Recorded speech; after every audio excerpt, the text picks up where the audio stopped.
Por isso que Jesus falou assim, ó, não julgue para você não ser julgado. Não queira tirar o cisco do teu irmão antes de tirar a trave ou tirar a viga de madeira que está no teu olho. Olha como é que é a comparação. Ímpio é todo aquele que está fora de Cristo. O pecador é ímpio. O Filho de Deus não é ímpio, o Filho de Deus é santo. Então, todo aquele que não nasceu de novo, que não nasceu de Deus, é ímpio. Para os ímpios, eles são como o mar bravo, que não se pode aquietar. Por quê?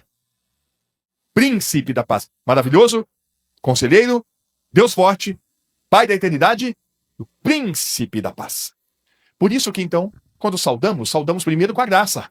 O que nós devemos fazer com aqueles que nós convivemos? Amar. E com os nossos inimigos? Ame. Bendiga. Bendizei, não amaldiçoeis. Abençoai, não amaldiçoais. Olha como é que é bonito isso, tá? A graça de Deus se manifestou neste mundo para nos iluminar, para nos tirar das trevas e nos transportar para o reino do Filho do seu amor. Então, qual que é a minha esperança? Minha esperança é a volta de Jesus. A minha esperança é nossa reunião com Ele. Ou a minha reunião com Ele. É estar junto dEle. Incomparavelmente melhor. Essa é a viva esperança. E aí ele ainda vai falar no versículo 14, o qual se deu a si mesmo por nós, para nos remir de toda iniquidade e purificar para si um povo seu especial, zeloso de boas obras.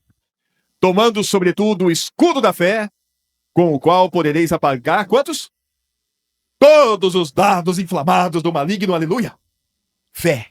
Peraí, a fé vem pelo ouvir, e ouvir a palavra de Deus. Nós dizemos pela fé. Como é que você pode ser fortalecido na fé? Ouvindo a palavra. Ser servo de Cristo coloca alguém no céu? Coloca sim, se você for servo de Jesus Cristo, porque senão não estaria escrito. Mas é preciso ter discernimento sobre a questão de servo. O verdadeiro servo é aquele que é filho de Deus, que nasceu de novo. Aí ele pode dizer que ele é servo de Cristo Jesus. Mas não apenas por falar que o servo de Deus ele vai para o céu. Não. Aquele que é filho de Deus e que é servo de Jesus Cristo é servo de Deus. Amém. Esse vai para o céu. É só para que a gente não deixe de atrelar que o servo, ele necessariamente precisa ser feito filho para ser servo. Por que graça e paz? Tem um sentido e por isso que está assim. Por isso que está primeiro a graça e depois a paz. Não está paz e graça. Você não encontra paz e graça. Você encontra graça e paz. Ou graça, misericórdia e paz. E por quê? Porque ninguém pode ter paz. Vamos lembrar disto. Mas os ímpios não têm paz, diz o Senhor. Mas aqui, coloca a outra versão, corrigida e fiel. Mas os ímpios são como o mar bravo, que não pode se aquietar. E as suas águas lançam de si lama e lodo. Opa! Alguém falou assim, ó, tirou-me de um lago horrível, de um charco de lodo. Lembra? Quem foi que falou isso? O rei Davi. Esperei com paciência no Senhor, ele inclinou seu ouvido para mim e ouviu o meu clamor. Tirou-me de um lago horrível, de um charco de lodo. Olha lá, por quê? Ele estava exatamente lama e lodo. O ímpio, só para que a gente possa esclarecer, quem são os ímpios? A grosso modo, de uma forma muito clara. Ímpio é todo aquele que está fora de Cristo. O pecador é ímpio. O Filho de Deus não é ímpio, o Filho de Deus é santo. Então, todo aquele que não nasceu de novo, que não nasceu de Deus, é ímpio. Para os ímpios, eles são como o mar bravo, que não se pode aquietar. Por quê? Por que o ímpio ele não pode aquietar? Olha que pergunta interessante. E a resposta, eu vou falar para vocês, veja se está de acordo. Porque só o Senhor Jesus é quem dá descanso. O homem, ele pode até ter momentos de sossego. Ele pode ter até momentos igual aquele homem que disse: "Oh, minha alma, come, bebe, regala-te, folga-te." Mas verdadeiramente, se pudesse ter um aparelho que medisse espiritualmente se ele tem paz ou não, a pessoa pode ter tudo neste mundo. E eu já ouvi uma coisa que acredito eu que seja verdadeira. Quem tem muito, ele tem pouca paz. Quanto mais tem, quanto mais o dinheiro pode proporcionar tudo e segurança para ele, é uma pessoa que, em muitas das vezes, não tem paz. Muitas pessoas têm muito dinheiro, têm muita dificuldade com sono, têm muita dificuldade com muitas coisas. Vinde a mim, encontrareis descanso. Por isso que está aqui escrito que o ímpio, ele não tem paz, no versículo 21. Não há paz para os ímpios, diz o meu Deus. Então o profeta Isaías foi usado para falar duas vezes, Mariana. No capítulo 48, verso 22 e no capítulo 57, versículo 21. Para os ímpios não há paz. Por isso que, como falar apenas paz? O que é que pode trazer paz para um ser humano? Verdadeiramente, uma pessoa só pode ter a verdadeira paz quando? Quando ele nascer de novo. Aí, a paz, o príncipe da paz, vem morar em nós. Vem habitar em nós. Ele é a nossa paz. Ele é a paz.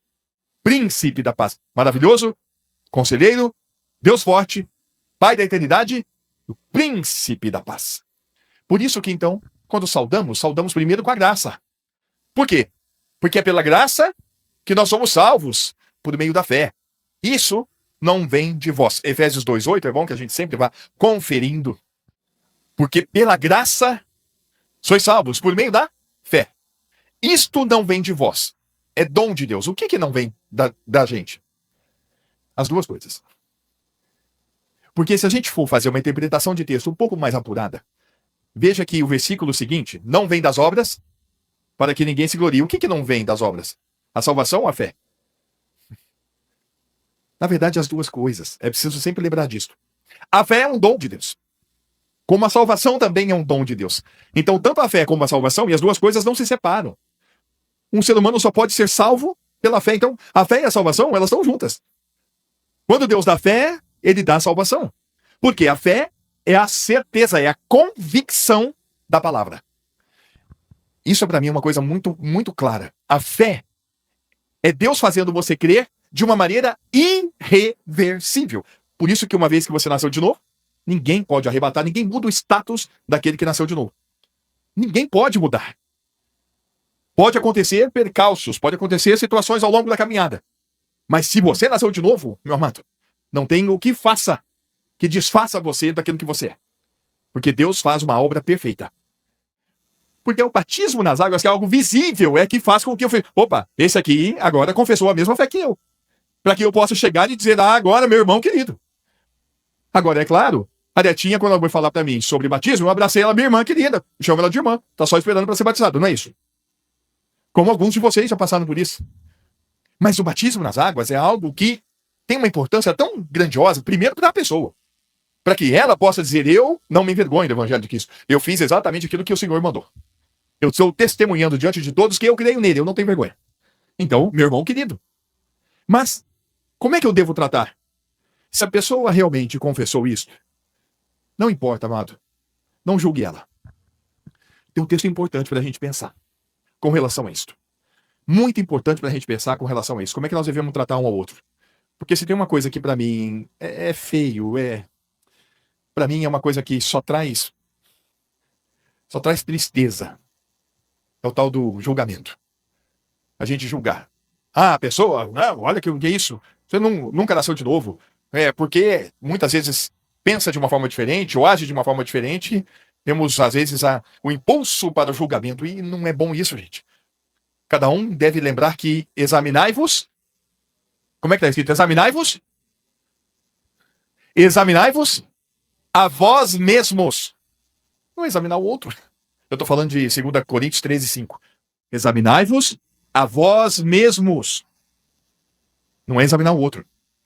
Quando você coloca os olhos para examinar o outro, parece que automaticamente o saltozinho da soberba já vai subindo assim, o salto alto sobe. Quando você examina o outro. Sabe por quê? Tem um texto muito forte. Posso mostrar para vocês? Romanos capítulo 2, verso 1. Porquanto é inexcusável ou indesculpável. Quando julgas, ó homem, quando julga o quê? Quem quer que seja. Se você julga uma pessoa que é do mundo, ou se você julga o teu irmão, quem quer que seja. Porque te condenas a ti mesmo naquilo que julgas o outro. Pois tu que julgas? Tu que julgas? Você acredita no que está escrito? Você acredita nisso aqui? Então, toda vez que a gente fala alguma coisa, olha como é que é. Isso me chama a atenção. Deus está falando, filho, guarda teu lábio, guarda tua boca. Esteja pronto para ouvir, tardio para falar, tardio para se dar. Se você vai falar alguma coisa, fale das tuas coisas, não do outro. Tá? Então é uma chamada de atenção para a gente, para a nossa caminhada sadia. Por isso que Jesus falou assim, não julgue para você não ser julgado. Não queira tirar o cisco do teu irmão antes de tirar trave ou tirar a viga de madeira que está no teu olho. Olha como é que é a comparação. Né? O que justifica o ímpio e o que condena o justo, tanto um como o outro, são abomináveis ao Senhor. É indesculpável tu que julgas quem quer que seja. E aqui, ó, é abominável ao Senhor você dizer que, sabe? De repente, porque não convive mais, ou porque não, esse aí nunca nasceu de novo. Isso aí nunca nasceu de novo. Isso não deve ser uma frase, não deve ser um sentimento e nenhuma atitude de cada um de nós aqui. O Senhor ainda fala uma coisa. O que nós devemos fazer com aqueles que nós convivemos? Amar. E com os nossos inimigos? Ame. Bendiga. Bendizei, não amaldiçoeis. Abençoai, não amaldiçoais. Olha como é que é bonito isso, tá? Por isso que, então, a graça de Deus, ela se manifestou nesse mundo. Tito, capítulo 2, versículo 14. A graça de Deus se manifestou neste mundo para nos iluminar, para nos tirar das trevas e nos transportar para o reino do Filho do seu amor. Porque a graça salvadora de Deus se ha manifestado a todos os homens. Aleluia! A graça se manifestou na tua vida? A graça maravilhosa que é Jesus? Pode continuar. Ensinando-nos que, renunciando à impiedade e às concupiscências mundanas, vivamos nesse presente século sóbria, justa e piamente. Nova vida, nova mente, nova forma de viver. Dando glórias a Deus. Aguardando a bem-aventurada esperança e o aparecimento da glória do grande Deus e do nosso Salvador, Jesus Cristo. Meu amado, qual que é a sua esperança? Você tem esperança de um dia melhor? Você tem esperança de ver os teus filhos bem? Você tem esperança de ter... Tudo bem, você pode até ter isso, mas, meu amado, essa não é a grande esperança que nós temos. A viva esperança é Jesus chegar. É Jesus voltar. É isso o mais importante. Porque pode ser que teu filho não vá, tua filha não vá. Pode ser que tua esposa não vá, teu marido não vá. A tua mãe não vai, teu pai. Mas se o papai não vai, não impede a mim. Então qual que é a minha esperança? Minha esperança é a volta de Jesus. A minha esperança é nossa reunião com Ele. Ou a minha reunião com Ele. É estar junto dEle. Incomparavelmente melhor. Essa é a viva esperança. E aí ele ainda vai falar no versículo 14, o qual se deu a si mesmo por nós, para nos remir de toda iniquidade e purificar para si um povo seu especial, zeloso de boas obras. Nós somos um povo especial. Claro que é especial. Claro que é especial. Porque aquele que é filho de Deus, meus amados, isso é muito especial. Isso é muito extraordinário. Um termo que ficou tão comum, tão simples. Quantos anos que eu passei, todo mundo é filho de Deus, eu também sou filho de Deus, eu também sou filho de Deus. Tinha até propaganda que pessoas abriam aquela latinha de cerveja geladinha, eu também sou filho de Deus, agora eu tô tomando... Né? Sempre atrelava com essas coisas. Ser filho de Deus, meu amado, isso custou um altíssimo preço para que seres humanos sejam feitos filhos de Deus. Estava no mundo e o mundo foi feito por ele e o mundo não o conheceu. Veio para o que era os seus e os seus não o receberam. Veio para o que era seu e os seus não o receberam. Mas a todos quantos o receberam, deu-lhes o poder de serem feitos filhos de Deus, a saber, os que creem no seu nome, os quais não nasceram do sangue, nem da vontade da carne, nem da vontade do varão ou do homem, mas de Deus. Aleluia. Todos quantos o receberam. Você já recebeu? É um presente que Deus quer dar. Dou-lhes a vida eterna. Mas quantos querem receber isto? A pessoa quer aceitar isso. Ah, eu quero aceitar isso. Não, isso não é assim, queridos. O morto não tem condição de aceitar nada. O morto ele só pode crer que ele recebeu. Ele só pode acreditar que ele recebeu. É um produto da graça. Por isso que graça é Deus fazendo tudo por quem nada merece. Graça é um favor imerecido. Graça é Deus se inclinando. Haná. Eu não esqueço isso. Haná, no original. Deus se inclinando. Graça é isso aqui, ó. Graça é isso, ó. Ele vai até você. Ele nos levou, Jesus nos levou com ele para a cruz. Nós morremos com ele e fomos lavados de pecado. Acabou a velha vida. E ele nos deu nova vida na ressurreição. Fez tudo por nós. E sabe de uma coisa? Não esqueça disso. Por favor, não esqueça do que eu vou te falar agora. Ele continua fazendo tudo por você e por mim. Tudo. Porque ele disse assim, sem mim, nada vocês podem fazer. Oh, que coisa linda, gente. Por isso que culto é o momento de, no mínimo, a gente vir aqui para dizer, Senhor, muito obrigado. Muito obrigado.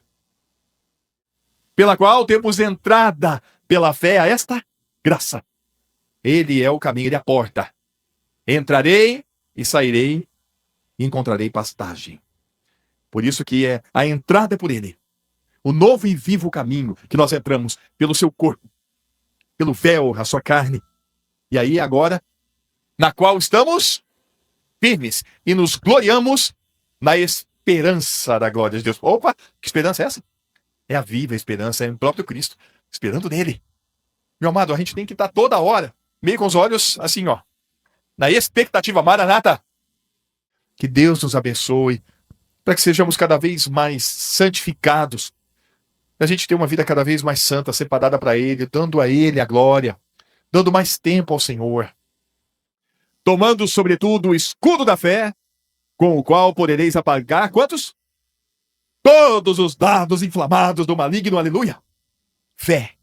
Peraí, a fé vem pelo ouvir, e ouvir a palavra de Deus. Nós dizemos pela fé. Como é que você pode ser fortalecido na fé? Ouvindo a palavra.